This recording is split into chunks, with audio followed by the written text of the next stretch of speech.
तो આપણે આજના દિવસે સંકલ્પ બી કરવું કે બીતક પણ આપણે ઘરે પધરાવું અને આપણે બધા મળીને વાંચવું પણ, કથા પણ કરવું અને બીતકની ચર્ચા યુટ્યુબમાં પણ છે એટલે આપણે સાંભળતા બી રહેવું. ભલે ખેતરખાડામાં કામ બી કરતું રહેવાનું અને આપણે મોબાઈલ ચાલુ હોય કે આપણે મતલબ જે માતાઓ હોય રોટલો બનાવે કઈ નહીં, તમે રોટલો બનાવો પણ ભાઈ મોબાઈલ સામે મેં જ દેવાનો. હાથ આપણા આ કામ કરે ને આંખો કાઢા આ દે, રોટલો બળે નહીં ફેરવવાળો ફેરવી દે. આપણે ચિંતા નહીં કરવાની. જેને જીવન આલ્યું એવી થોડી ચિંતા આપણા વિષયમાં કરે, મતલબ બંને આધ્યાત્મિક અને લૌકિક બંને કામ આપણું થઈ જાય. એટલે આ બીતક ગ્રંથ પણ લાવશું આપણે અને આપણે બધું મતલબ વાંચન કરી અને આપણું આત્માનું કલ્યાણ કરવું.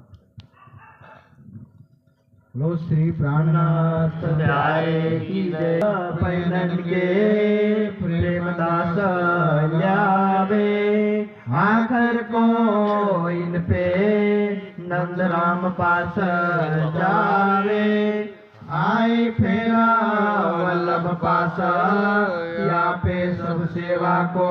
बोझ बहुत मेहनत इन करी सब सेवा की खोज महावजी भाई सबे आए पोरबंदर से सेवा अनार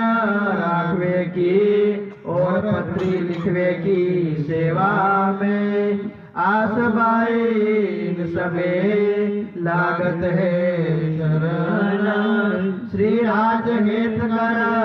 बुलावता प्रसन्न होय के मन श्री महामती कहे सयन को ए सेवा के करे साथ यहाँ से ही खड़े रहे जाके धनिये पकड़े हाथ जाके धनिये पकड़े हाथ श्री महामती कहे